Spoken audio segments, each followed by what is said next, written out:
Yo les gars, c'est Mathis Football. On se retrouve aujourd'hui pour un tout nouveau débrief. Le débrief de cette rencontre, nouveau huitième de finale entre le Brésil et la Corée du Sud.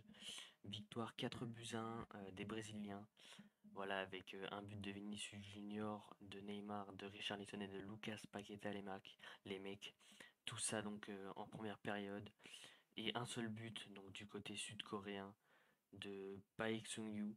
Voilà, donc désolé pour la prononciation les mecs si je le prononce mal. Mais voilà, donc ce match-là, les mecs, c'était certainement l'un des plus déséquilibrés, en tout cas sur le papier, de ces huitièmes de finale de Coupe du Monde. Il y avait déjà France-Pologne qui était pas mal déséquilibré. Mais là, voilà, Brésil et Corée du Sud. Je pense que la Corée a déjà fait un bon exploit en se qualifiant pour les huitièmes de finale. Ils ont pas être gentils, ils jouent le Brésil. Donc voilà, je pense qu'au niveau de tous les aspects du jeu, en fait, la Corée n'avait aucune chance.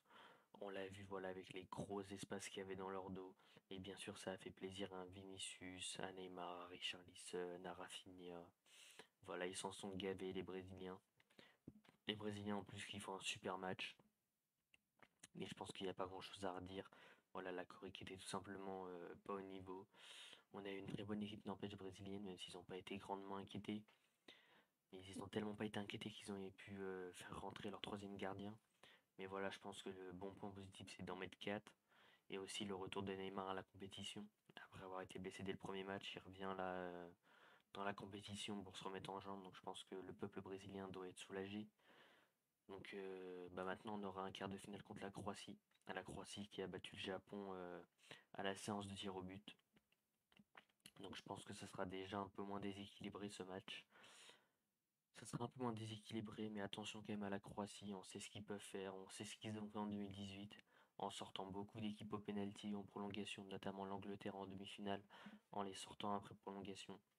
Donc il faudra faire attention à cette équipe croate, même si bien sûr le Brésil sur le papier est largement favori et est donné favori pour gagner cette Coupe du Monde d'ailleurs. Mais voilà, et les Brésiliens qui retrouveront soit les Pays-Bas, soit l'Argentine qui se qualifient pour les demi-finales. Donc ça sera quelque chose à voir les mecs.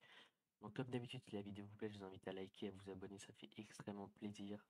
À activer la cloche de notification pour être au courant de tous les nouveaux débriefs qui sortiront dans les prochains jours. À commenter, à me donner vos tops et vos flops sur ce, c'était Mathis Football. Ciao l'équipe.